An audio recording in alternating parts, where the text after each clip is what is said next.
스타트 하셨죠? 자, 보겠습니다. 지금 기출문제 두 번째 시간이고요. 우리가 불공정 법률행위 뭘 차례인가요? 네, 보겠습니다. 자, 지금 12페이지가 되었고요. 네, 지금 보시면은 이제 최근에 출제 좀 많이 했어요. 그리고 작년, 재작년 연속 출제 좀 한 상태라 가지고 올해는 비중은 좀 떨어졌다고 보시면 되겠고, 대신에 비중이 원래는 큰 단원이기 때문에 체크는 항상 합니다. 하시고, 사례가 출제가 뭐 거의 안 되는 단원이라서 키워드 위주로 좀 정확하게 자주 보는 정도로 이렇게 해주시면 되겠습니다. 자, 20번 볼게요. 자, 이거 작년 문제고요. 자, 불공정 법률행위 틀린 것 1번에 궁박은 정신적, 심리적 원인에 기인할 수 있다. 맞겠죠? 네. 여기 이제 우리 기본서에 조문에 있는 궁박, 경솔, 무경험 뭐 이런 말들을 뭐 판례가 쭉 좀 설명해 놓은 말들이 있었는데 그게 지금 계속 나오는 거예요. 그리고 뭐 말이 크게 바뀌지 않아요. 그러니까 정신적, 심리적 뭐 이 정도 바뀝니다. 그래서 정신적, 심리적 궁박 포함된다, 안 된다 그냥 이거예요. 자, 포함이 된다죠, 그죠? 자, 그래서 우리 뭐 남편이 유치장에 있어가지고 불공정 거래를 하고 뭐 이런 사람 얘기가 있었습니다. 그래서 그 정도 생각하면 되겠고, 이번에 자, 무경험도 그런 식이네요. 거래 일반에 대한 경험 부족 이러면 맞는 거예요, 그죠? 그리고 특정 영역의 경험 부족 이러면 틀린 거고요, 그죠? 그런 게 구별되면 되겠습니다. 자, 3번에 대리인에 의해서 법률행위가 이루어질 경우에 궁박 상태는 누구 기준? 본인 기준. 만약 경솔 물어봤으면 대리인 기준. 무경험 물어봐도 대리인 기준. 그런 거 바뀌면 X. 뭐 이렇게 하는 겁니다. 4번에 급부와 반대급부 사이 현저한 불균형이 존재하는지는 특별한 사정이 없는 한 법률행위 당시 기준으로 판단. 맞겠죠? 네. 우리 뭐든지 법률행위 당시 기준 판단이고, 키코 사건 때문에 나오는 지문인데, 키코 사건의 그 구체적인 표현, 뭐 사후의 외부적 환경의 급격한 변화로 인해서 뭐 한쪽이 큰 손해를 보고 뭐 이런 말, 이런 말까지 나오면 조금 어려울 텐데, 그냥 요거는 그냥 기준 시기만 물어봤습니다. 언제 기준 하면 법률행위 당시 기준. 저번에 급부와 반대급부 사이의 현저한 불균형은 피해자의 궁박, 경솔, 무경험 정도를 고려해서 당사자의 주관적 가치, 일단 동그라미 좀 해볼까요? 주관적 가치. 자, 주관적 가치로 판단한다 그러면 틀린 거예요. 이거 객관적 가치로 판단하는 거죠. 자, 이렇게 좀 말 바꾸기 조심하시면 되고. 자, 객관적이라는 거는 누가 봐도 그건 공정을 잃었네. 이런 게 객관적이고, 주관적이라는 건 내 입장에서는 공정을 잃었네. 이런 거예요. 그러면은, 무효, 유효 따지려고 그러는데 내 입장에서는 그게 공정을 잃었다 이런 소리를 하면 안 되겠죠. 자기 입장 타령하고 그럴 때가 아닙니다. 이건 객관적으로 누가 봐도 이거는 10억짜리를 5억에 팔면 그냥 불공정한 거다. 뭐 이런 소리가 나와야 되는 거지.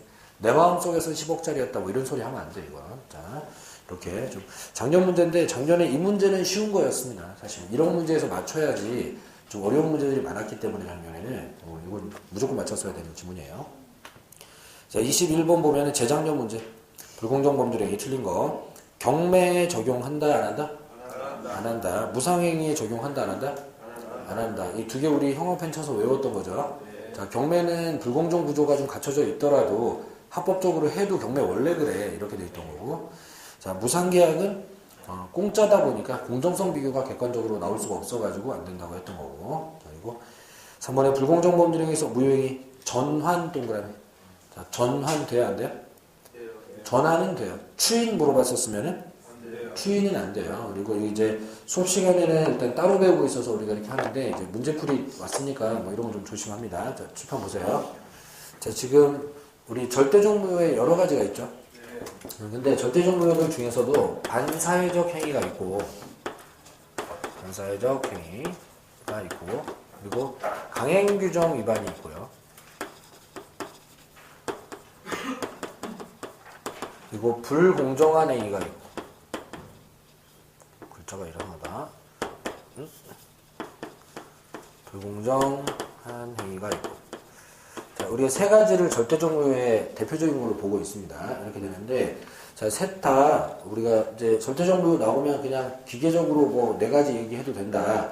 추인 안 되고, 그리고 선의의 제3자에게 대항할 수 있고, 다음에 누구나 주장할 수 있고, 그리고 표현대리 안 되고. 뭐 이 얘기도 그냥 공통적으로 해도 괜찮아요. 근데 특히 추인 얘기는 전부 다 안 된다고 해주셔도 돼요. 그래서 이건 이렇게 했었던 거고요. 지금 이렇게 됐었던 거고. 근데 전환이 되냐고 물어보면은 지금 불공정 법률행위는 무효행위 전환이 돼야 안 돼요?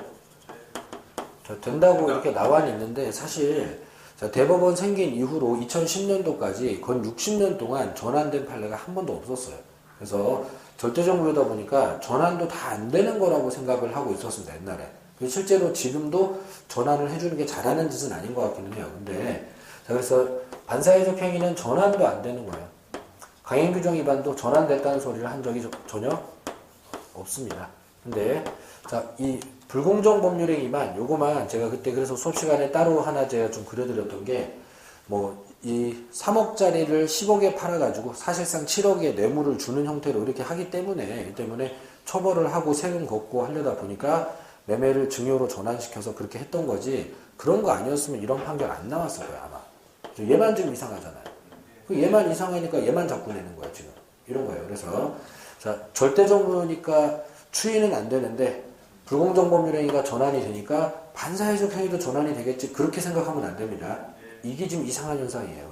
이제 처벌을 위해서 원래는 안 됐었어야 될 전환을 여기서 희한하게 허용을 했기 때문에 시험에 자꾸 나오고 있는 겁니다. 그러니까 요거는 따로 외우고 나머지는 절대적 무효들은 무효이기 때문에 추인이고 전환이고 안 된다고 통일시켜 주시고 이것만 따로 외우는 겁니다. 이렇게 되겠죠? 현재 이런 상태입니다. 그래서 잘 나오는 이유는 이상해서 그렇다. 좀 이렇게 보셔야 돼요. 자, 그리고 네. 이 출제가 지금 우리 시험만 꽤 여러 번 출제하는 중이고 다른 시험도 있다 보면 계속 나옵니다, 이게. 자, 그리고 4번 질문에 법률행위가 대리인에 의해서 행해질 경우에 또 대리네요. 자, 궁박은 누구 기준? 본인 기준. 대리인 기준 했으니까 틀렸죠, 그죠? 네. 자, 계속 나오고 있고. 자, 5번에 매매계약이 불공정 법률행위에 해당하는지는 계약 체결 당시 기준 또 나왔네요. 자, 아까는 법률행위 당시 기준, 지금 계약 체결 당시 기준. 똑같은 말입니다. 그래서 사실상 재작년 문제랑 작년 문제랑 크게 차이가 나지 않아요. 비슷한 지문도 많고. 자, 그리고 22번은 작년 간평인데, 자, 크게 차이가 나지 않을 겁니다. 계속 해봅니다. 자, 틀린 거. 성립요건인 궁박경솔 무경험은 그중 하나만 갖추어져도 충분하다. 맞죠? 네. 이거 3개 다 요구하다 보면은 이런 사람 어떻게 찾냐, 이렇게 하고 그러던 겁니다. 자, 이번에 궁박은 경제적 원인 외에 정신적, 심리적 원인 기인할 수도 있다. 맞고요. 그래서 아까 우리 시험에도 있었고. 3번 대리인에 의해서 행해진 법률행위에서 불공정 법률행위가 문제될 때 경솔무경험은 대리인 기준 맞네요? 네. 그래서 아까 나왔던 건데 아까는 궁박 물어보고 이번에는 경솔무경험 물어보고 이런 정도입니다. 자, 4번에 무경험은 일반적인 생활체험의 부족을 의미하는 것으로 특정 영역이 아니라 거래 일반 맞죠? 예. 그러니까 지금 계속 똑같은 거 똑같이 물어보잖아요. 이 단원이 크게 문제가 되지 않아요. 자주만 봐주시면은 계속 똑같은 거 물어보니까 그냥 나오는 패턴대로 이렇게 해주시면 됩니다. 그리고 자, 5번 질문도 마찬가지. 매매계약이 약정된 매매대금의 과다로 인해서 불공정 법률에 해당하는 경우에 무효행위 전환 동그라미. 전환 요거 돼요, 안 돼요? 안 돼요. 전환은 돼요. 추인이 안 되는 거. 그러니까 요거. 자, 지금 타 시험도 우리 시험도 내는 패턴은 다 똑같아. 그냥 정신적 포함 되냐 안 되냐. 무경험은 거래 일반이냐 특정 영역이냐. 궁박 판단 누구 기준으로 할 거냐. 이런 거. 전환 되냐 안 되냐. 계속 그겁니다. 그러니까 너무 깊이 시간 쓰지 마시고 자주 보고 확인하고 이렇게 해줍니다. 자, 밑에 있는 질문들도 볼게요. 자, 법률행위가 현저하게 공정을 잃을 경우 그 행위는 궁박경솔 무경험에 의해서 이루어진 것으로 추정된다. 틀렸죠? 네. 자, 이 104조에는 추정사항이 없었습니다. 네. 따로따로 증명해야 되겠고, 자, 그 밑에 불공정 법률행위 요건에 대한 증명 책임은 무효 주장하는 자에게 있다. 자, 요 지문이 그 위의 지문이랑 같은 취지예요. 두 개를 묶습니다. 뭐가 추정이 됐다면 입증을 안 해도 되는 부분이 생길 건데 추정이 안 되다 보니까 주장자가 다 입증해야 된다. 이런 소리가 나오고 있는 겁니다. 그리고 세 번째, 폭리행위는 피해자에게 궁박 상태가 존재한다는 사실에 대한 폭리자의 인식만으로 성립한다. 이게 틀렸는데 은근히 시험장에서 처음 만나면 조금 까다롭습니다. 자, 폭리 의사가 있어야 되는 거지 인식만으로는 안 돼요. 인식만으로는 안 됩니다. 이거 당해보면 다음부터는 좀 조심하게 될 거예요. 자, 칠판 한번 보겠습니다. 자, 이걸 그냥 말의 뉘앙스를 잘 살려볼게요. 인식, 의사. 생각 안 하고 보면 그냥 그게 그거 같아요. 근데 인식은 지금 의도가 들어간 거예요, 안 들어간 거예요? 인식은 의도가 안 들어간 거예요. 공정을 잃었네? 이거예요. 그러니까 여기는 의도가 없습니다. 근데 의사는 제가 궁박하니까 쟤를 후려쳐갖고 내가 폭리를 취해야 되겠는데? 라는 의도가 들어가는 게, 그죠? 난 폭리 의사가 있어. 이게, 그죠? 이렇게 돼요. 그래서 이 두 개가 좀 달라요. 이렇게. 의도가 있고 없고 달라요. 그러니까 자, 불공정 법률행위로 무효 소리까지 나오려 그러면 인식 정도로는 이걸로는 안 되고 여기를 넘어서 의도가 있는 의사까지 이것까지 있어야 그래야지 이 정도 가야지 무효 소리 하는 거지. 자, 살다 보면은 공정을 잃은 거래들이 주변에 많이 있어요. 금매로 나오는 집들도 있고. 그랬을 때 공정을 잃었네.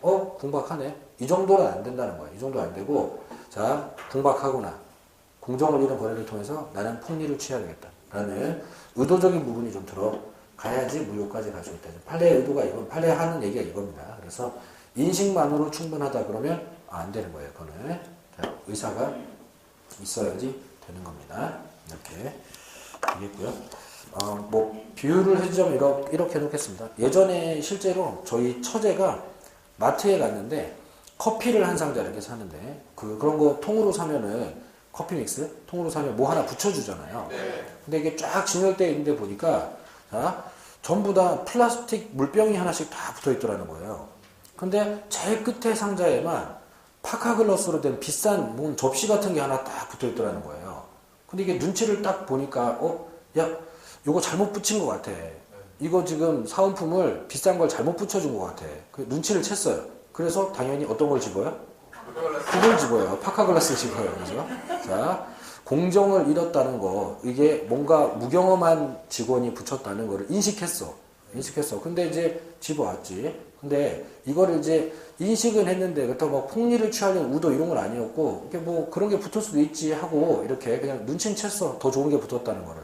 그 정도로 무효가 되는 건 아니단 말이에요. 근데 자, 이거를 집에 갖고 와서 집사람한테 막 자랑을 했어요. 난 여기 되게 좋은 거 이거 하나밖에 안 남았더라고. 파카글라스 같은 거 이거 하나밖에 없었어. 막 이렇게.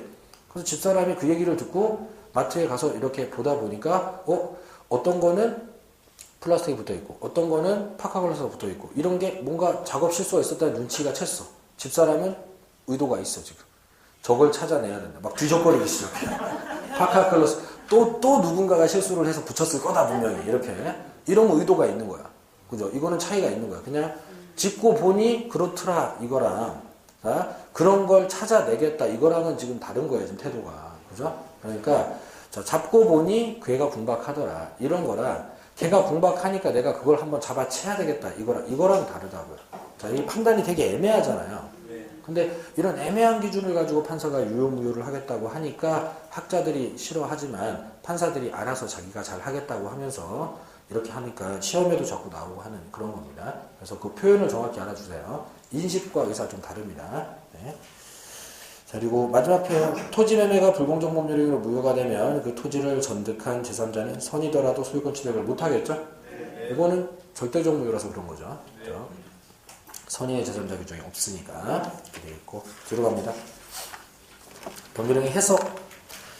자, 법률의 해석 문제는 그 14페이지 쪽에 있는 그냥 해석에 관한 설명으로 이렇게 나오거나 하는 문제는 요즘은 많이 안 나오는 형식입니다. 보시다시피 이제 확인 정도만 하고 출제자 의도 파악만 하겠습니다. 그리고 요즘은 해석 파트를 거의 오른쪽 페이지 보시면은 오표시무의 법칙은 최근까지도 꾸준히 그것도 사례로 이렇게 나오고 있잖아요. 그죠? 그러니까 이렇게 자 보시면 되겠고 자 23번 문제 보시면 해석에 관한 설명 중 틀린 것은 했는데 1번에 행위자가 타인의 이름으로 매매계약 체결할 경우에 행위자 또는 명의인 중 누구를 계약 당사자로 볼 것인가에 관해서 행위자와 상대방의 의사가 일치했다면 자 거기 동그라미 좀 해볼까요? 자 의사일치하면 무슨 해석해요? 자연적 해석하는 거죠. 그래서 일치한 의사에 따라 당사자 확정한다. 자연적 해석한다는 거죠. 그리고 자, 이번에 자연적 해석이란 표의자의 진짜 의사, 진의를 밝히는 것을 말한다. 맞겠고 3번에 규범적 해석이란 표의자의 진의가 아니라 표시행위의 객관적 의미, 자, 표시행위의 의미를 밝히는 해석. 맞겠죠? 네. 자, 그럼 용어 정리해놨네요. 지금 시험지에다가. 네. 그러니까 지금 출제자가 알고 싶은 게 뭐 자세한 판례 같은 거는 뭐 그렇게 물어볼 의도가 없고 판사가 알아서 판정할 거니까. 그러니까 자, 출제자는 지금 자연적 해석이 뭔지, 규범적 해석이 뭔지 그 정도만 알아주면 좋겠다는 태도예요. 업무 자체는 판사 업무니까 그 정도만 해주면 되겠다. 자, 그리고 4번에 뭐 판례가 하나 나와 있긴 한데 자, 임대인 임대차 계약서 단서 조항에 권리금액의 기재 없이 단지 모든 권리금 인정한 뭐 이런 판례 있었죠? 네. 자, 요게 권리금 돌려준다는 소리였나요? 아니면 다음 사람한테 받으라는 소리인가요? 다음 사람한테는 아무렇게나 받아도 된다. 이런 뜻이었습니다. 자, 그럼 이제 그거 확인하면 되겠네요. 임차인이 나중에 임차권을 승계한 자로부터 권리금 수수하는 것을 임대인이 용인한 걸로. 이렇게 하면 맞는 거죠? 이렇게 하면 맞는 거고, 혹시 이제 최근에 권리금 약간 이슈니까 주말에 권리금 좀 배워볼 텐데, 권리금 문제 이제 시험에 혹시 나오면 이 판례가 나올 수 있습니다. 근데 이렇게 나오면 O가 될 텐데 X로 내는 패턴을 좀 예상을 해본다 그러면 권리금을 반환하기로 약정한 것이다. 이러면 X죠? 네. 그죠? 이 판례에서도 권리금 반환하라고 한 적은 없고 신설 조항에도 권리금 반환하는 조항은 없습니다. 그래서 자, 이게 X가 될 때는 권리금 반환으로 나오면 X가 된다는 걸 좀 예상을 하고 있으면은 그러면 문제에서 좀 도움이 되겠네요. 이렇게 하면 되겠고. 자, 이번에 의사표시 해석에 있어서 당사자의 진정한 의사를 상대방이 안 경우까지 끊어볼까요? 안 경우 뒤를 끊어요.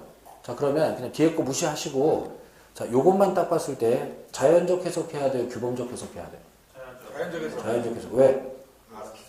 상대방이 진짜 의사를 알고 있으면 굳이 써있는 거 가지고 타령할 필요가 없으니까. 그러면 이제 자연적 해석이라고 써봅니다. 거기다가. 그럼 이런 상황에서는 자연적 해석해야 돼요, 지금. 그런데, 자, 그 끄는 자리 뒷부분을 봅니다. 자, 의사표시는 표시행위로부터 추단되는 효과의사를 기준으로 해석해야 된다. 이거는 무슨 해석하고 있는 거예요? 요거는 규범적 해석하고 있는 거죠? 그럼 거기다 또 규범적 해석이라고 써봅니다. 자, 그럼 이제 이거는 논리를 아느냐를 보겠다는 건데, 지금 자연적 해석해야 될 상황에서 규범적 해석을 해야 된다. 이렇게 나온 거죠? 그러면 X죠? 우리 자연적 해석 가능하면 규범적 해석하면 돼요, 안 돼요? 안 돼요. 그죠? 규범적 해석 가능하면 보충적 해석하면 돼요, 안 돼요?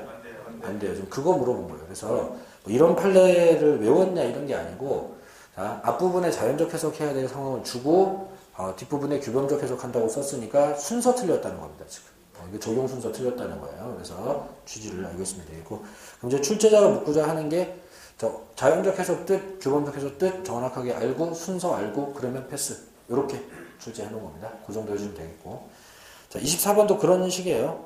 자, 갑이 자기 소유의 고화 옛날 그림 한 점을 을에게 960만 원에 매도할 의사로 청약하였는데 청약서에 690만 원으로 기재했어요.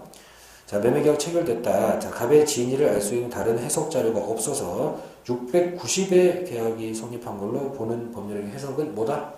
규범적 해석. 규범적 해석. 왜 이걸 규범적 해석이라고 하죠? 서로 지금 뭔 상황인지 몰라가지고 판사는 다 못 믿겠고 써있는 거대로 이렇게 한 겁니다. 규범적 해석이고. 앞에 보세요. 자, 그럼 이제 똑바로 된지 보겠습니다. 문제를 바꿔볼게요.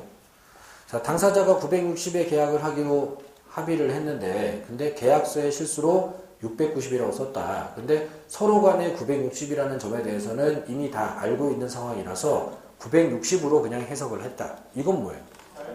이거는 자연적 해석이에요. 다시 자, 960에 쓰려고 그랬는데 근데 실수로 690에 썼다. 그러면 이렇게 690에 쓰려고 했었다. 이렇게 했었는데 근데 이게 금액이 틀렸느니 뭐 어쩌니 뭐 해갖고 말이 나오는 바람에 계약서를 수정을 하겠다고 다 찢어버리고 새 계약서를 꺼내다가 금액 기록을 안 해버렸다. 계약을 막 진행을 하다가 계약서를 막 쓰다가 뭐 막 서로 말이 막 이렇게 해갖고 그냥 찢어버리고 다시 씁시다 이렇게 해갖고 다시 쓰다가 금액에 관해서 논란이 한 번 있었으니까 그러면은 요거를 나중에 확인해서 쓰자 하고 빈칸으로 뒀다가 자 재판까지 갔어요. 판사는 아무것도 없죠. 네. 자 이제 원고랑 피고랑 서로 한 놈은 690이었다 그러고 한 놈은 960이었다 그러고 딴소리 막 해대기 시작했고 계약서에는 기록사항이 하나도 없어요. 그래서 판사가 시중 평균가를 기준으로 관행에 따라 700 정도 거래된 걸로 일단 볼게요. 이렇게 해석해버렸어요. 이러면 뭐예요? 그건 보충적 해석인 거예요. 이거는 보충적 해석인 거예요. 그죠? 자, 의사일치도 안 돼 있고, 그죠? 의사일치도 안 돼 있고, 써있는 것도 대책이 없어. 그렇다고 재판 안 할 수는 없으니까 계약은 됐다고 하니, 그러면은 보통 평균 거래가 정도로 재판할게요. 이렇게 해서 이제 보충적 해석. 이렇게 됐습니다. 자, 이렇게 됐고, 자, 다시 또. 자, 계약서에 이렇게 기록사항을 보니까 지금 고화, 옛날 그림을 한 장 거래를 했는데, 그죠? 자, 옛날 그림을 거래를 했는데, 매매대금은 등기 날짜에 지급한다. 이런 문장이 써 있어요. 자, 이거. 그래서 판사가 보니까, 그림에 등기가 어디 있다고 무슨 대금을 등기 날짜에 지급해. 이거는 이 계약에 적용이 안 되는 내용이 잘못 들어갔네요. 빼버릴게요. 이런 해석을 했어요. 이게 무슨 해석인가요? 응? 이걸 예문 해석이라고 하는 거예요. 거기 써있는 예문 해석. 보기 지문에 있어서 지금 하나씩 소개드린 중이에요. 네. 그래서 예시적인 문장일 뿐 빼버리겠다. 이거 약관 해석할 때, 그죠? 약관 해석할 때. 근데 계약서도 일종의 약관이니까 뭐 비슷하게 할 수 있는 거예요. 그러니까, 아니, 그림 거래하면서 무슨 등기 타령을 해요. 그건 안 맞잖아요. 여기 쏙 빼버리고, 이런 거. 이런 게 이제 예문 해석. 이렇게 하는 겁니다. 이렇게 됐고요. 그리고 남은 게 이제 유추 해석 하나가 남았는데, 유추 해석은 이제 오늘 우리 수업 들어봤을 때, 자, 대리권 남용 현상은 비진입 표시가 원래 아닌데 다른 대안이 전혀 없다 보니까 비진입 표시 규정을 유추 적용한다 하잖아요. 이제 유사하니까 추론해서 비슷하게 적용하겠다. 이게 이제 유추 해석 이렇게 부르는 겁니다. 그래서 용어 정도 알아두시면 될 것 같아요. 이렇게 주면 될 것 같고, 자 15페이지 5표시 무효 법칙. 자, 지금 뭐 최근까지도 꾸준히 내고 있고 지금 작년 재작년 쉬었으니까 올해 또 낼 수도 있고 여러 가지. 자, 파악만 빨리 되면 쉬운 문제입니다. 파악이 안 됐을 때 어려운 문제지 파악이 빨리 되면 쉬운 문제예요. 자, 보겠습니다. 갑은 을 소유의 X 토지를 임차하여 사용하던 중, 자 그러면 X 토지 동그라미 이를 매수하기로 합의를 했습니다. 합의 동그라미. 계약서에는 Y 토지로 잘못 기재를 했는데 Y 토지 동그라미 그 다음에 기재 동그라미. 자, 표현이 조금 바뀌긴 했습니다. 자, 조금 바뀌었지만은 이건 딱 보는 순간 오표시 무효? 그냥 이렇게 돼야 돼요. 자, 출제자의 노력이 가상하다는 측면이 좀 보이는데 저는 자, 보세요. 갑이 을한테 팔았다 이렇게 해도 되는 거를 조금이라도 어떻게 좀 헷갈리게 해보려고.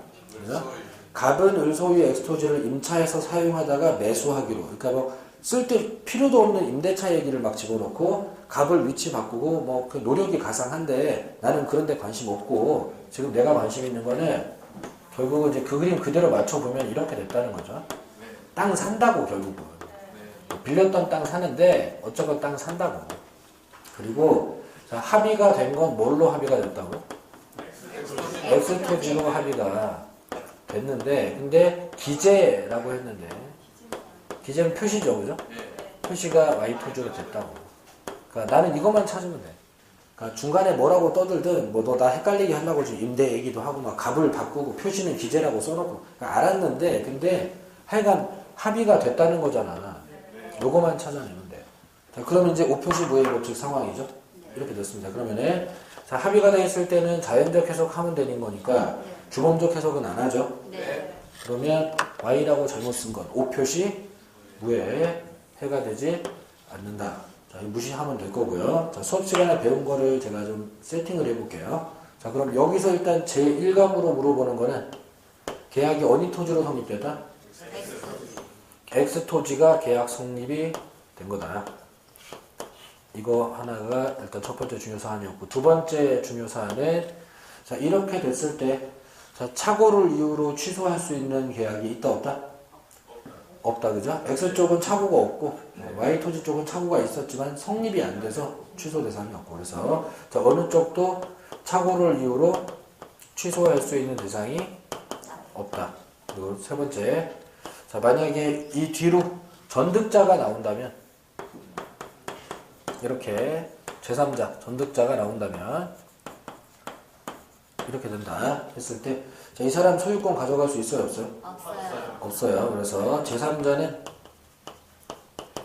소유권 취득할 수 없고 뭐 선의 악이 이런 거 달라지지 않죠? 자, 이렇게 됩니다. 자, 셋 중에 하나 답 걸리는 거예요. 오표시 무효 법칙 사례 나오면 그냥 셋 중에 하나 답 걸리는 거예요.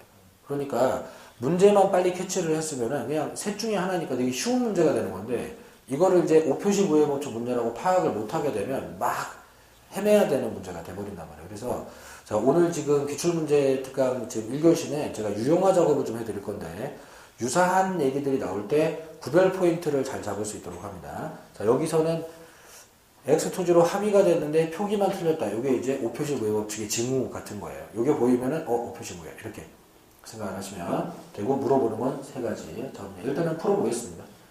자, 이번에 계약은 X토지에 대해서 유효하게 성립한다. 바로 정답이죠? 그러니까 이게 지금 캐치만 빨리 됐으면 1초짜리 문제 내버린 거예요, 이거는.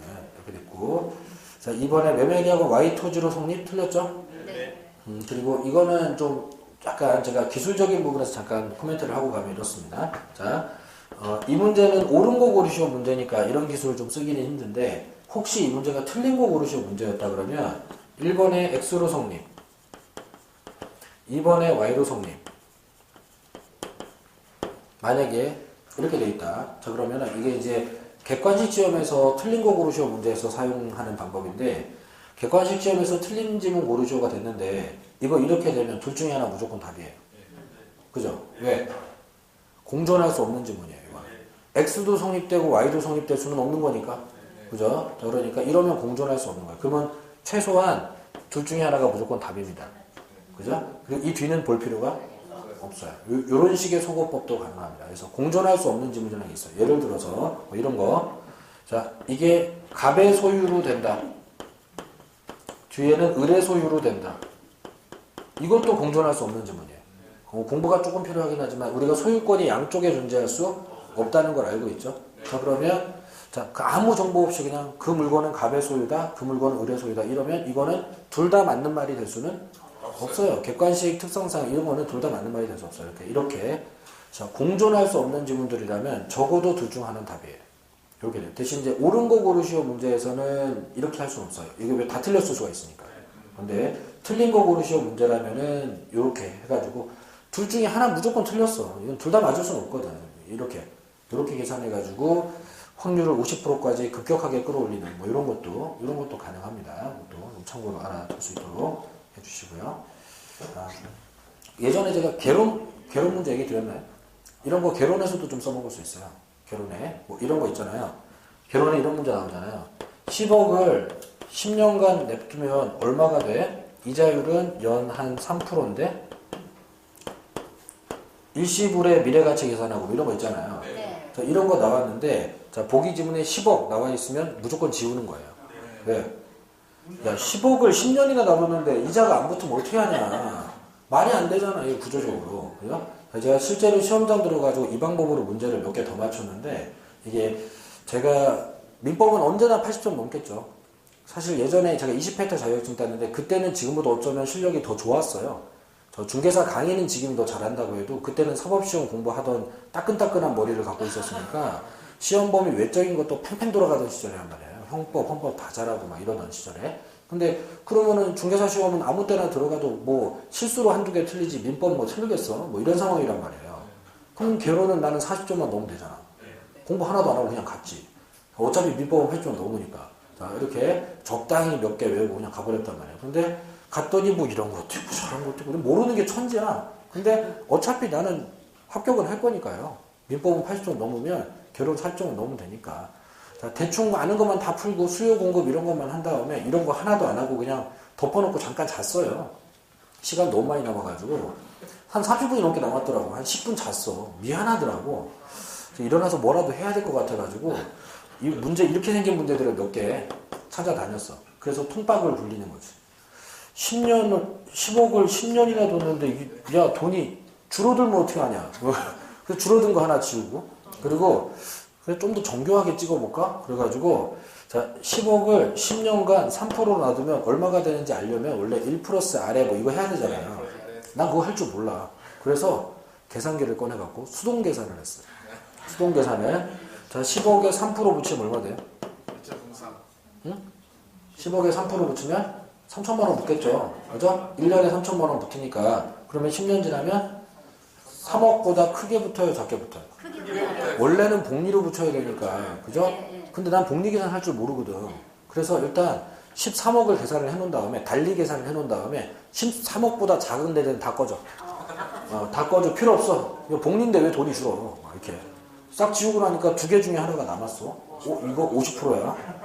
나 시간 많아 지금. 나 되게 많아 시간. 그래서 이거를 달리로 계산했더니 계산이 정확하지 않은데 수동식 복리 계산을 해. 그래서 일단 10억에 1년치 3천을 붙여요. 그리고 10억 3천에 다시 3%를 또 붙여요.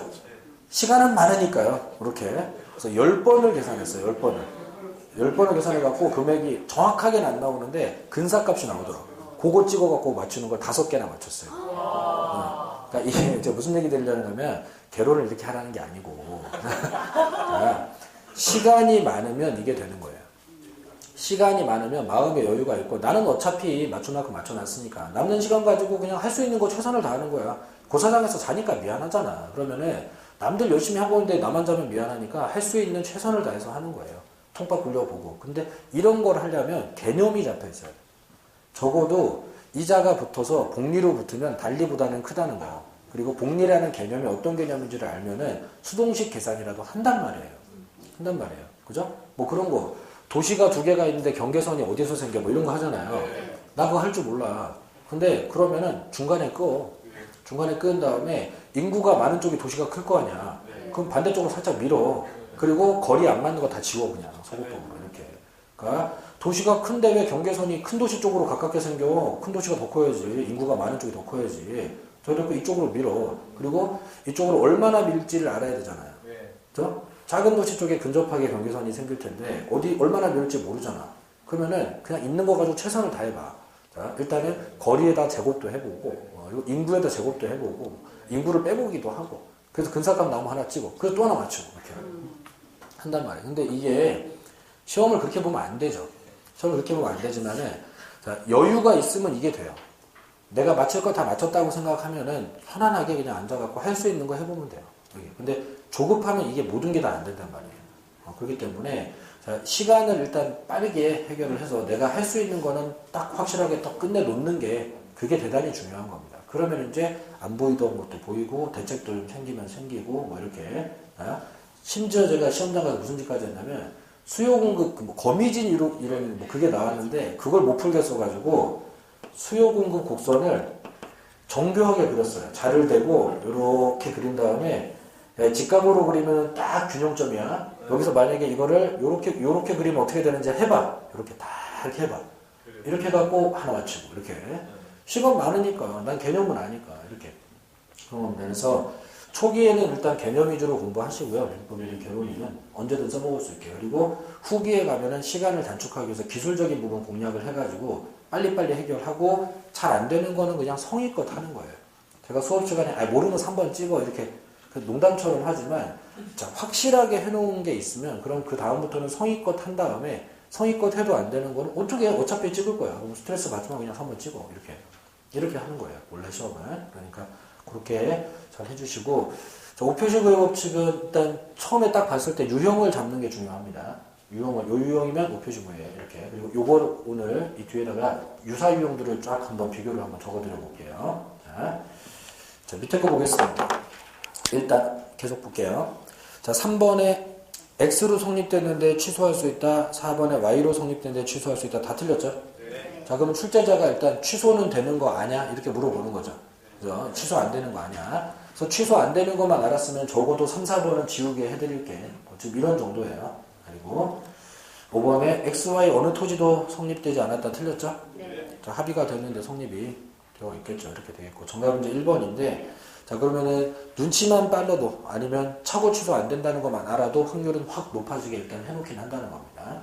밑으로 가보세요. 자, 매수인은 X 토지에 관해서 등기 이전을 청구할 수 있다. 맞죠? 네. 그 지문은 이 지문이랑 똑같은 거예요. X로 성립됐으니까 등기를 줘야 된다. 변형 문장이지 새로운 건 아닙니다. 이번에 두 번째 거 Y 토지에 대해서 격리된 이전 등기는 무효다 했는데 맞겠죠? 자, 그것도 X로 성립된 거지 Y는 성립 안 됐으니까 무효다. 그 같은 얘기를 그냥 말만 바꿔 쓴 겁니다. 자, 그 밑에 지문은 24회 우리 시험 문제인데 다른 거랑 복합 문제라 가지고 제가 관련된 것만 뽑아왔어요. 자, 갑은 을에게 X토지를 제곱미터당 98만 원에 매도하려고 했는데 잘못해서 청약서에 제곱미터당 89로 기재를 했습니다. 자, 이에 관해서 을이 승낙을 했고 자, 이번에 갑과 을 사이 매매 계약을 특별한 사정이 없는 한 제곱미터당 89로 성립이 된다. 맞는 건데 칠판 보세요. 보세요. 당사자가 98을 쓰려고 그러다가 89로 썼어요. 근데 그 이번 지문에는 합의가 됐다는 얘기가 없잖아요. 그죠? 합의가 된 게 없으니까 일단 써있는 대로 규범적 해석을 해버린 거예요. 지금 그 지문이.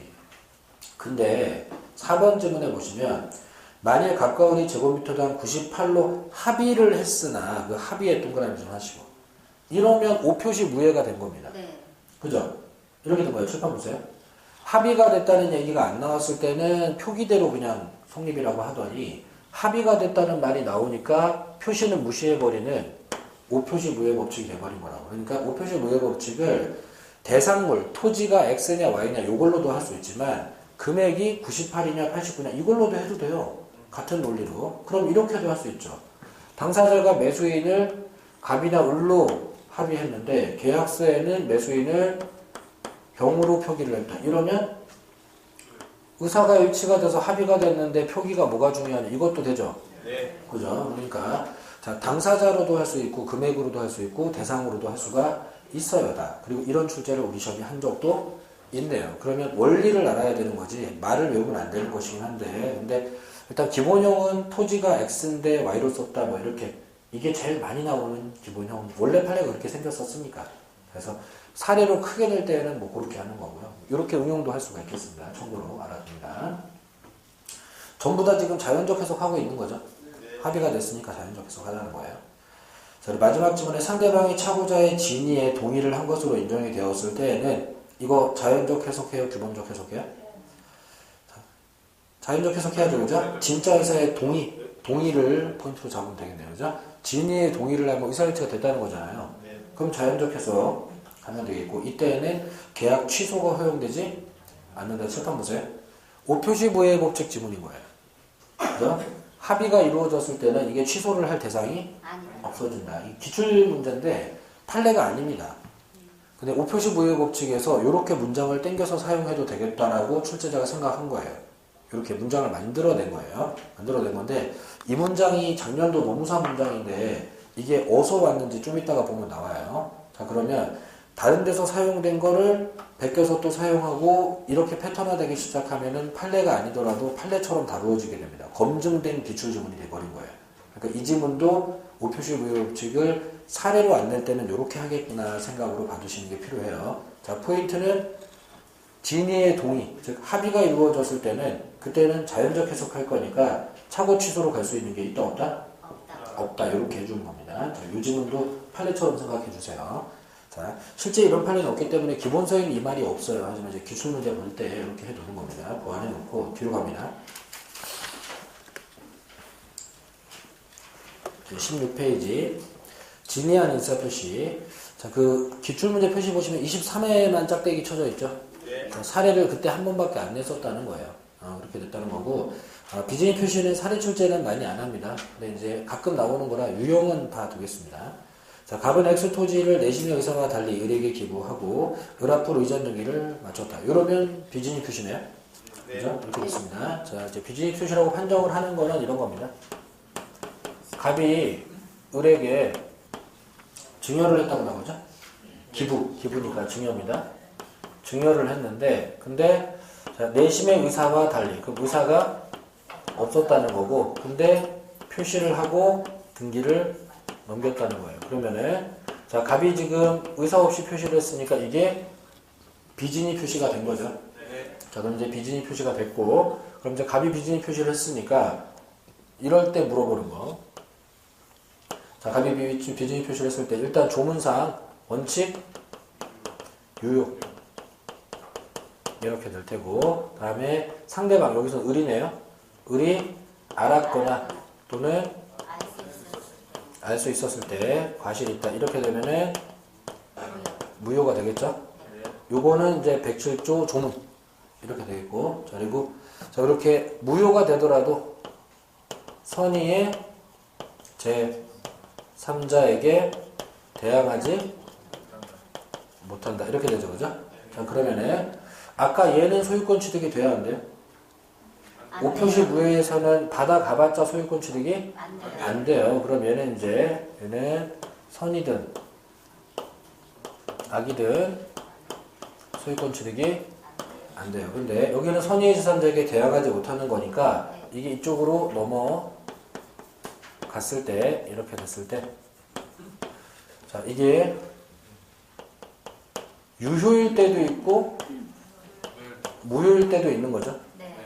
자, 유효일 때는 이쪽으로 넘어가면은 선이든 악이든 소유권 취득하는 언폐물 법칙 생길 테고, 자, 이게 무효일 때에는 선의는 취득해도 악의는 취득하지 못하는, 대항하지 못한다가 되겠죠. 그죠? 이렇게 될 겁니다. 자, 이걸 아래쪽으로 통일을 시킬까요? 이건 지워도 되는 거니까.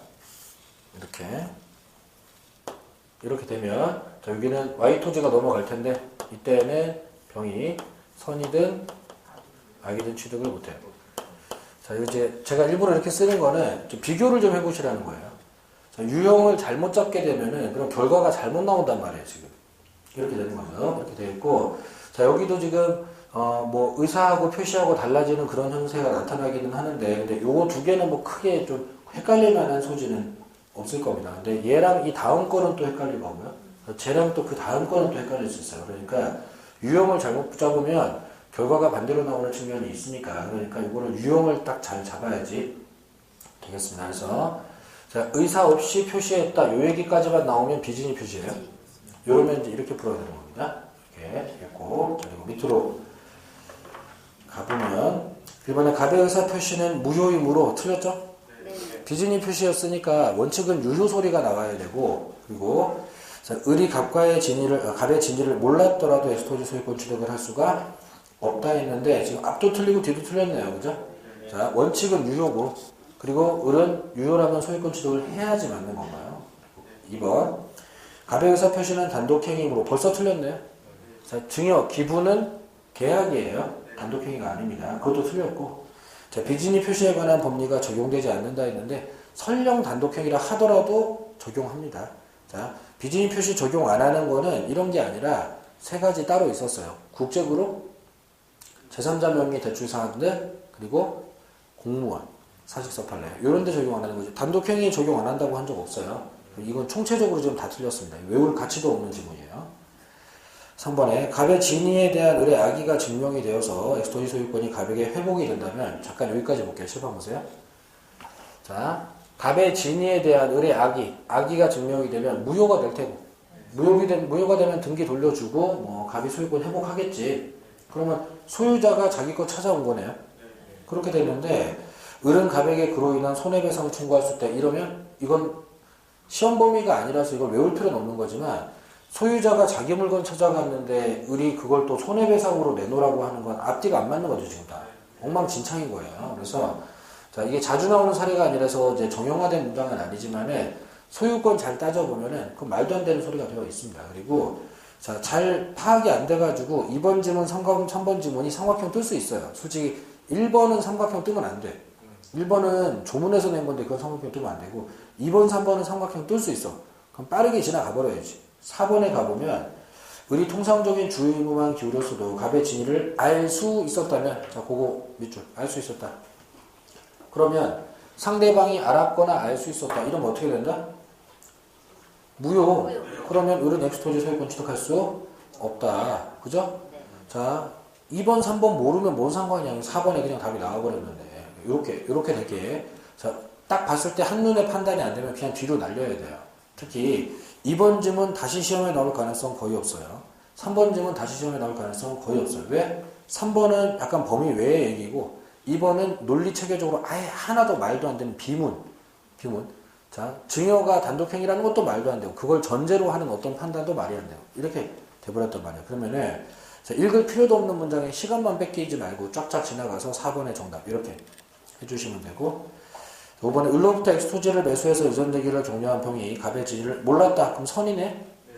그러면 소유권이 여전히 갑에게 있다가 아니라 선의의 제3자한테 가야 되겠지. 자, 그러면 이 문제는 보세요. 중간에 비문 2개 집어넣은 거 말고는 조문만 갖고 낸 거예요. 1번에 원칙 유효, 그리고 4번에 알거나 알 수 있었을 때 무효, 5번에 제3자 선일 때는 소유권 가져간다. 그럼 진짜 조문만 낸 거예요. 조문만. 자, 이렇게. 그러니까 자, 비진위 표시는 조문을 잘 외우는 게 중요하겠습니다. 이렇게 하면 일단 중요하겠고요. 그리고 자, 밑으로 가봅니다. 틀린 거. 진이란 생각. 자, 요런 거 시험장 가서 딱 만나면 겁나 반갑겠죠. 그죠? 1번부터 진이란 생각 나와주고 이러면, 요거 틀리면 전국에서 나만 틀린 거다, 이거. 자, 이거. 진이란 생각 O, 마음 그러면 X. 자, 이거. 자, 이제 우리가 이 소리 왜 했는지도 알아. 그 국제그룹에서 안 돌려주려고 막 이상한 소리 한 건데, 그거까지 알면 이거 틀리면 안 되지. 자, 이번에 상대방이 표의자의 진이 아님을 알았을 경우, 표의자는 진이 아닌 의사 표시를 취소할 수 있다. 무슨 소리야. 자, 취소는 제한 능력, 차고, 사기 강박에서 나오는 거지 어디서 비진이 표시해서 취소 소리를 해. 이것도 조문 문제잖아요. 그죠? 자, 취소 안 나와. 그러니까 제가 수업 시간에 1월 달부터 무효를 취소라고 하지 말고 그 구분해서 일단 외워놓고 출발하면 무조건 좋다고. 그러니까 이거 그냥 보면 땡큐 상황이에요. 이건 뭐 3번까지 갈 것도 없어. 무슨 비진이 표시 취소 소리를. 그냥 바로 가는 이런 지문입니다. 출제자는 이제 계속해서 지금 조문 외우라는 거죠. 조문. 정확하게. 3번에 대리행위에서 진이 아닌 의사표시인지 여부는 대리인 표준으로 결정한다. 자, 맞겠죠?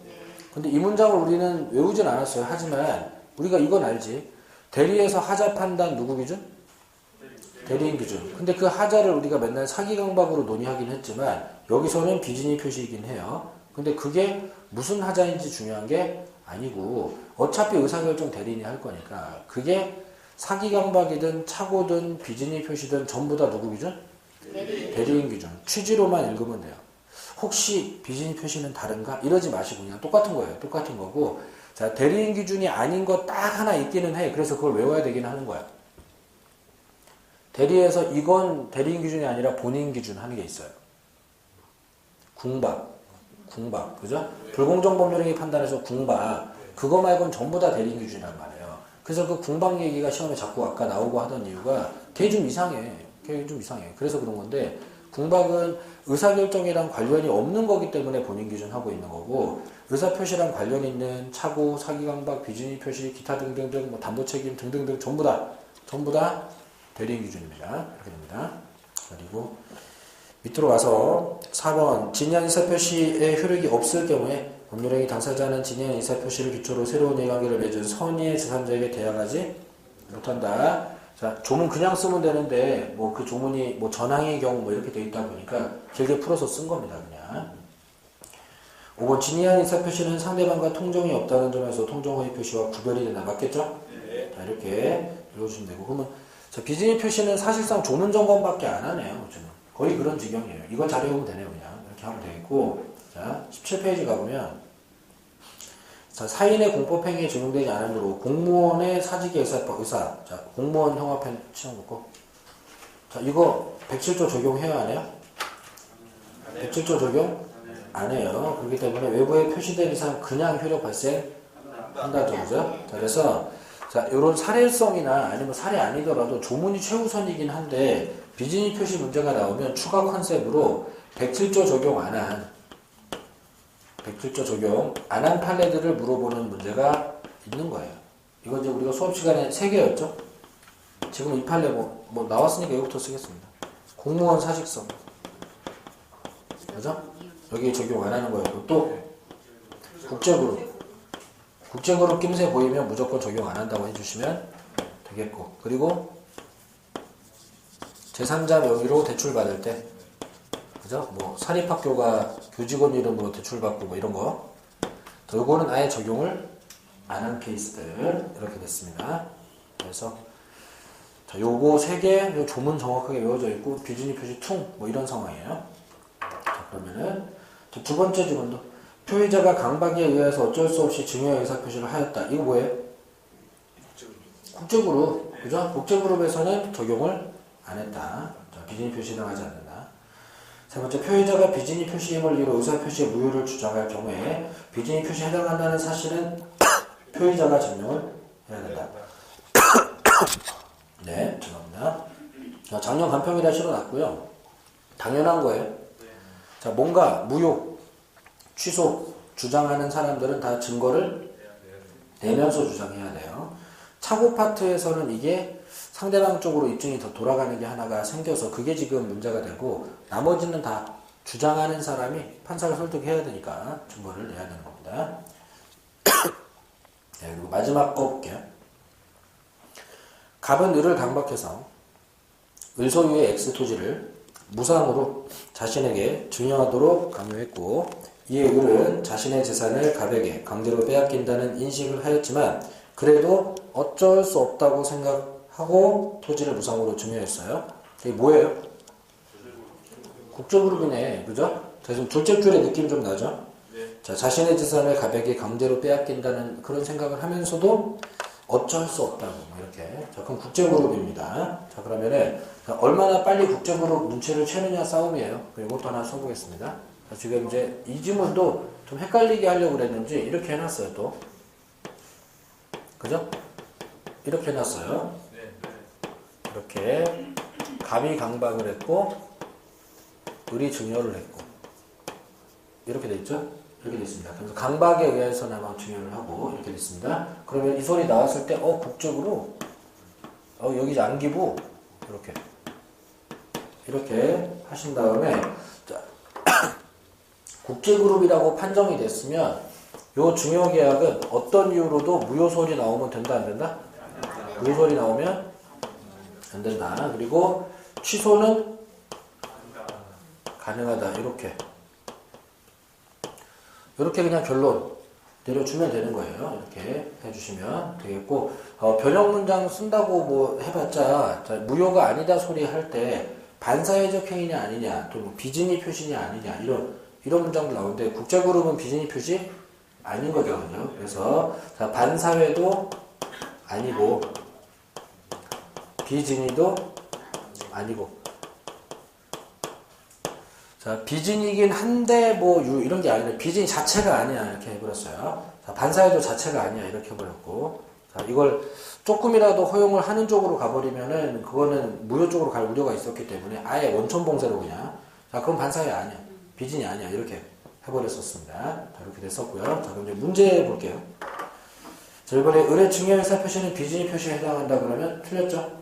자, 국제그룹이니까 비진이 표시냐고 물어봤을 때 아니라고 대답을 하지 국제그룹 낀세를 못 챘으면은 딱 봐도 이게 의사가 없어 보인단 말이죠. 그죠? 그렇기 때문에 비진이 표시 같아 보여요. 1번부터 낚일 수가 좀 있는 거예요. 그렇게 되는 거고 자, 이번에 갑의 불법적인 해악의 고지로 말미암아 을이 공포심을 느꼈다면 그것이 을의 의사결정에 큰 영향 주지 않았더라도 을의 증여행위는 무효가 된다. 자, 뭐 하자는 건지 모르겠지만 국제그룹 낌새를 잡았으면 무효가 되는 건 아니고 이렇게 해버리면 되잖아요. 이 질문의 실제 뜻은 반사회적 행위가 되냐고 지금 묻고 있는 거예요. 특별히 다른 거 없어도 무효가 되냐고 물어보는 건 지금 반사회적 행위가 물어보는 건데 그것도 아니잖아요. 자, 이렇게 됐단 말이에요. 자, 그리고 세 번째 불공정 법률 행위를 이유로 을이 증여행위를 무효로 할 수는 없는 거죠. 왜? 불공정도 아닌데 왜 그런 거예요? 응? 증여가 무상행위라서 그런 거예요. 그죠? 증여는 무상행위라서. 그러니까 이 무상행위에 백사조 적용 안 한다는 그 얘기가 여기부터 왔단 말이에요. 근데 이게 이제 국제그룹 사건은 아니에요. 엄밀히 따지면. 국제그룹 사건은 이 사건은 아니고 국제그룹 사건 당사자들은 이 방법으로 시도를 하진 않았어. 어차피 안 되는 걸 알고 있기 때문에. 그래서 무상행위인데 적용 안 한다. 이렇게 됐고요. 그리고 4번에 을은 강박에 의해서 의사표시를 증여를 이유로 취소할 수는 있죠. 자, 그러면 4번은 강박 취소. 이거는 되는 걸로 나와야 되는지 지금 안 되는 걸로 나와서 틀린 거잖아요. 그리고 5번 자, 을의 증여 의사표시는 통정 허위표시에 해당해서 무효다 했는데 틀렸죠? 5번은 허위표시. 자, 이걸 제가 왜 쓰고 있냐면은 허위표시도 아니다. 자, 2012년도 간평 문제 제가 그대로 갖고 온 겁니다. 그대로 갖고 온 건데 국제그룹 문제를 던져놓고 1, 2, 3, 4, 5를 이렇게 점검한다는 거예요. 이렇게. 자, 이 문제는 굉장히 잘 만든 문제예요. 저처럼 문제를 만들어야 되는 사람들이 이 문제를 보는 순간 괜찮다. 잘 만들었다. 되게 잘 만들었다. 자, 판례로 해놔가지고 오류도 없고 자, 비진위 표시 반사해서 없는 불공정 법률의 강박 취소 허위 표시를 한꺼번에 점검했어. 와, 잘 만들었다. 이거 자, 어디 한쪽 단원에서 그냥 공부한 거 얄팍한 지식으로는 못 풀겠다 이거. 근데 오류도 없고 야, 되게 잘 만들었다. 자, 그럼 베껴볼까? 이런 생각이 좀 나게 생겨 먹었단 말이에요. 생긴 게. 자, 그래서 이 국제그룹 사건이 시험에 나오면 어렵게 나왔을 때 이게 가장 어려운 버전이에요. 가장 현재까지 나온 가장 어려운 버전 이렇게 됐고 실제로 국제그룹 사건은 불공정이나 허위 표시로는 시도를 해보지 않았습니다. 자, 이 두 개로만 시도를 해봤던 거예요.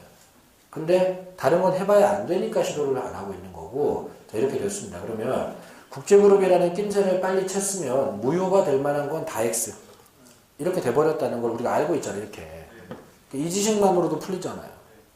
그죠? 근데 국제그룹 낌새를 못 쳐버리면 이런 걸 못한단 말이에요. 때문에 자, 이 문제는 보기 항목이 중요한 건 이게 중요한 건 아니고 이게 중요한 건 아니고 시작할 때 국제그룹이었다를 캐치를 빨리 하는 게 중요한 거예요. 그럼 이제 그걸 어떻게 캐치를 하느냐? 자, 보세요. 강박에 의해서 증여를 했고 이 말. 자, 이거랑 뭐가 달라요? 강박이 없잖아요. 그죠? 여기는 의사는 없었어도 강박 얘기도 없잖아요. 여기는 강박에 의해서나마 증여를 한다고 말을 해버렸기 때문에 요 말 때문에 지금 국제그룹이 돼버린 거예요. 사실 조금밖에 차이 안 나요. 조금밖에 차이 안 나는데도 이렇게 되는 거예요. 그리고 이렇게 뭐 혹시 그럴 리는 없습니다만 혹시 이렇게 나오면 이것도 완전히 달라져요. 그죠? 완전히 달라져요. 이렇게 되면은 이 뒤로 갔을 때에는 이 사람은 무효짜리는 없고 간다면 취소만 되죠. 자, 그러면은 이게 만약에 취소가 됐을 때에는 취소는 되니까 취소가 됐을 때에는 제3자는 어떻게 되는 거예요? 선의만 취득, 악의는 취득 못한다. 이렇게 되겠죠. 그죠? 취소로 간다면 사기강박 취소로 간다면 실제 사건은 취소도 못하고 있지만은 뭐 시험에는 80년도 사건이라고 말하진 않으니까. 자, 그러면 이것도 이렇게도 나올 수 있겠네. 아직까지는 이렇게 한 시험은 없기는 합니다만. 자, 이렇게 좀 달라지기도 하는 거 먹어볼 수 있겠고 이렇게 되겠습니다. 그래서 국제그룹 사건은 빨리 눈치를 챌 수 있게 하는 게 중요합니다. 그렇게 해서 대응할 수 있게 해주시고. 자, 뒤로 가봅니다. 은닉행위 사례. 자, 지금 16, 18 나오고 쫙 쉬다가 29에 나왔죠. 올해는 좀 편하게 가도 되겠네. 저 출제자가 또 뭐 미친 척 2년 연속 하지만 않는다면은 올해는 좀 견딜만 할 겁니다. 안 나올 가능성이 더 커졌어요. 자, 유형 파악만 합니다. 자, 갑은 자신의 엑스토지를 을에게 증여하고, 자, 동그라미 증여. 세금을 아끼기 위해서 매매로 가장해서 형합변으로, 저 동그라미 매매로 가장. 그럼 증여하고 매매로 가장했죠? 네. 이러면 뭐가 된 거예요? 세금. 이러면 은닉행위가 된 거예요. 이러면 은닉행위가 된 거예요. 자, 다시 그려보겠습니다. 갑이 을한테 증여를 하기로 하고 합의가 됐는데 근데 매매로 표시를 했다. 그리고 등기를 을한테 해주는 이런 그죠? 네. 자, 그러면 이제 요 증여를 합의했다는 것 때문에 여기가 은닉 행위가 됐고 요거는 매매를 표시를 했는데 이 부분 매매는 허위 표시가 된 거죠. 이렇게 됐습니다. 자, 요 사례하고 어디 갔냐? 요 사례 일단 증여 얘기가 같이 나온다는 측면에서 비슷하고요. 그리고 그 사례하고 요 사례는 성질이 똑같아요. 합의가 됐는데 표기가 틀렸다. 그죠? 비슷한데 조금씩 달라요. 근데 자, 요것도 똑같이 하는 거예요, 사실은.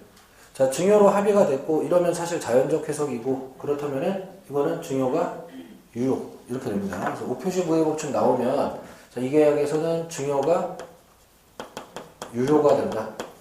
합의가 된 거니까. 저쪽이 합의된 대로 엑스토지 성립하듯이 여기는 매매는 무효가 된다.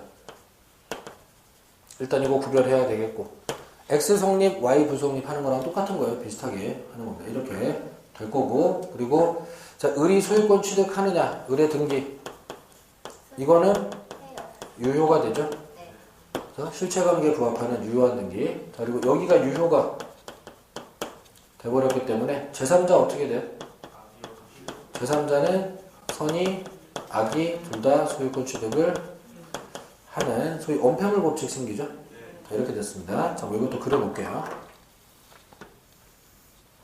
이렇게 넘어갔을 때 얘가 이 등기 받으면 소유자한테서 등기 받았죠?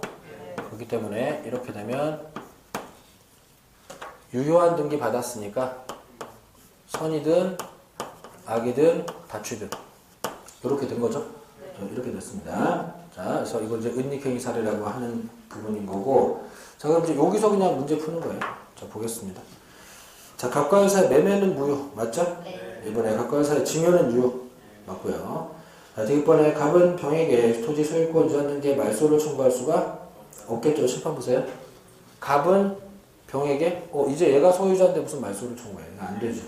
그리고 리을번 병이 갑과 을 사이에 증여계약이 체결된 사실을 알지 못한데 과실이 있더라도 자 얘가 지금 알지 못한데 선의가 됐는데 사실 악이더라도 괜찮아. 과실이 있는 건 더더욱 괜찮고 자, 어차피 유효한 등기 받았으니까 선할권로 소유권 취득이 될 거예요. 이렇게 될 거고 통정허위 표시 사례를 작년에 이걸로 내다 보니까 허위 표시의 제3자는 과실이 있어도 괜찮다 뭐 그 소리를 여기다 붙여놓으라고 이렇게 했는데 사실은 과실까지 따질 것도 없었어요. 지금 1단계에서 이미 언패물 법칙 이렇게 생겨버렸죠. 이렇게 돼버렸어요. 지금 언패물 법칙 이렇게 갔습니다. 이렇게.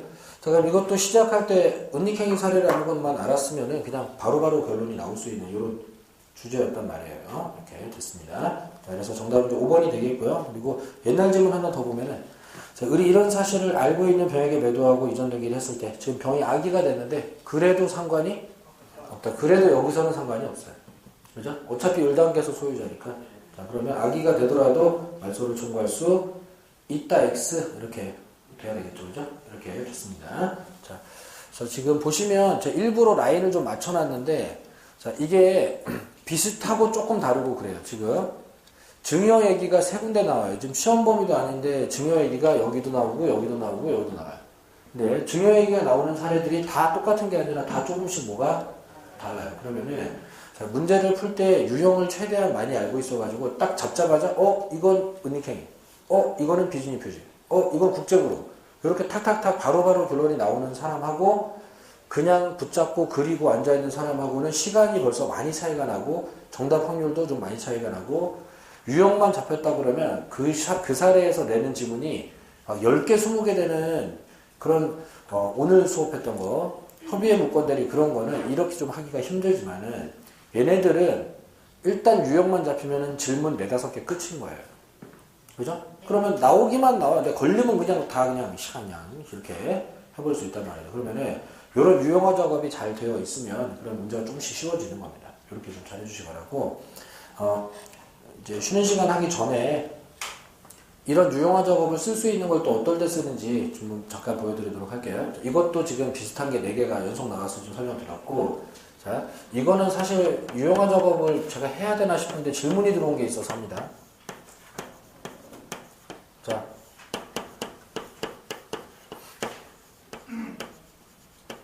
자, 이렇게 하고 등기 여기 받았다. 이게 뭐예요? 이중매매. 그죠? 이중매매인데, 이중매매 그러면 이제, 갑이 을한테 팔고, 을이 병한테 팔고, 그리고 등기 이렇게 넘기고. 이건 뭐예요? 중간생협 등기, 그죠? 이걸 왜 헷갈리는 거야? 난 이해를 못하겠네. 자, 근데 질문하러 오신 분이 저한테 말씀하시기를, 갑이 을이랑 계약했잖아요. 그리고 거기 등기 안 줬잖아요. 그리고 갑이 등기를 병 준 게 똑같잖아요. 그러네? 근데 그럼 이건 왜 안 읽어요? 이건 왜 안 읽냐고. 병한테 판 사람이 갑인 거하고 이건 왜 안 읽냐고 도대체. 자, 질문하신 분은 자기가 놓쳐놓고 비슷하다고 자꾸 헷갈리시다고 하는데 병이랑 매매 계약한 게 이중매매는 갑이고 갑이 양쪽으로 팔았고 이거는 갑은 을에게, 을은 병에게 팔았잖아요. 자, 중간생협 등기 문제가 나왔는데 이중매매인 줄 알았다고 찾아오셨어요. 답이 나올 리가 없잖아요. 이렇게 해갖고 이거 그려놓고 지금 얼마나 고민을 했을 거야. 나 참 생각만 해도 안쓰럽네. 근데 그러니까 자, 이게 그림 그리는 게 단순해 보이지만은 그림을 잘못 그리면 저 미궁의 세계로 빠져버려요, 이게. 그래서 문제가 나왔을 때 이건지 유형파, 지금 구별 포인트가 뭔지 요게 잘 돼야지. 뭐 잘 그리시는 분들은 상관없지만 이거 그림 잘못 그려버리면 한참 뺏겨버리는 시간. 특히 사례 문제들은 가뜩이나 시간 많이 걸리는데 자, 요런 것도 실수하면 안 되겠고요. 그리고 이런 거 이거는 여러분들 아직 특별법 안 해가지고 주말에 보게 될 겁니다. 이런 거 있어요. 매매계약 체결하고 을이 등기를 이렇게 받는 이런 명의신탁을 중간 생략형 명의신탁이라고 부릅니다. 이걸 중간생략 명의신탁이라고 부르는 이유는 잠깐 제가 이거를 을을 여기로 끌고 가서 펼쳐볼게요.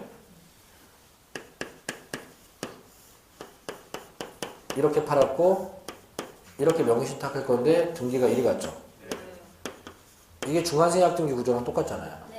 단지 매매냐 매매 명의신탁이냐 좀 그게 다른 거죠. 그래서 이걸 중간생략형 명의신탁이라고 부른단 말이에요. 근데 그러면 그림을 이렇게 그리지 왜 이렇게 그렸지? 그거는 요거랑 비교를 해야 될 내용 중에 갑 이거 계약 안 하고 갑이 준 돈으로 을이 여기 가서 매매도 하고 등기도 받아두는 이런 형태의 명의신탁이 있는데 이걸 이제 계약형 명의신탁 이렇게 부릅니다. 자, 그림이 얼추 비슷하기는 한데 차이가 나는 부분은 계약을 갑이 하고 등기를 을이 받으면 매수인은 갑인데 등기받은 사람은 딴 사람 나오는 요 구조가 중간생략형. 그리고 계약도 을이 하고 등기도 을이 받아서 계약 당사자 이름까지 맡겼다 하는 그래서 계약형 명의신탁. 이렇게 돼요. 이렇게 되는데 이거 판단 반대로 해버리면 또 산으로 가요. 이거. 이렇게 돼요. 이렇게 됩니다. 그래서 자 이거를 제가 요 수업 시간에 그릴 때 이런 식의 흘러가는 구조의 그림은 어쩔 수 없이 이렇게 그리지만은 특이 케이스 그림들은 최대한 머릿속에서 잔상이 남아있어가지고 그림을 안 그리거나 혹시 그리더라도 빨리 그릴 수 있게 하기 위해서 항상 규칙적으로 그려요. 항상 규칙적으로. 잘 생각해 보시면 이중매매는 항상 이런 각도로 그려요, 제가. 그죠? 이렇게 그려요. 이렇게 그리고 자, 이 그림은 무슨 그림이에요? 이거는 대리 그림이에요. 이 그림은 무슨 그림이에요? 이거는 지금 명의신탁 그리는 거예요. 그러니까 이게 규칙화시켜서 그리는 거예요. 이 그림은 무슨 그림이에요? 제3자를 위한 계약 그림을 제가 이렇게 그려요. 그래서 이게 우연히 그냥 그렇게 그리는 게 아니라 항상 규칙적인 패턴으로 그려가지고 머릿속에 그게 규칙적인 잔상이 남게 하려고 그러는 거예요. 그러니까 공부하실 때도 조금 내가 약간 기계적인 무슨 강박증 있는 사람처럼 그런 느낌이 들기는 하는데 이렇게 꾸준히 해 놓으면 시험장 가서 그림이 빨리 그려지거나 안 그렸는데도 파악이 되거나 하는 혜택을 계속 쌓아가는 겁니다. 계속 무언의 그런 주입식 교육 같은 나도 모르게 세뇌되는 것 같은 그런 거를 지금 하고 있는 거예요. 이렇게 하고 있는 건데 자, 유형 분류가 잘못돼 버리면 결론이 어긋나 버리는 이런 문제들에서는 유형 파악을 빨리 해 주셔야 됩니다. 이게 사례 문제를 잘하는 요령이에요. 이렇게 되는 거니까. 자, 일단은 뭐 이 정도 보여드릴 테니까 요 앞에 4개 사례가 딱 보이는 순간 이게 뭐다, 넷 중에 뭐다라는 게 딱 판단이 가능하도록 연습을 좀 해주시면 좋겠습니다. 네, 쉬었다 보도록 할게요.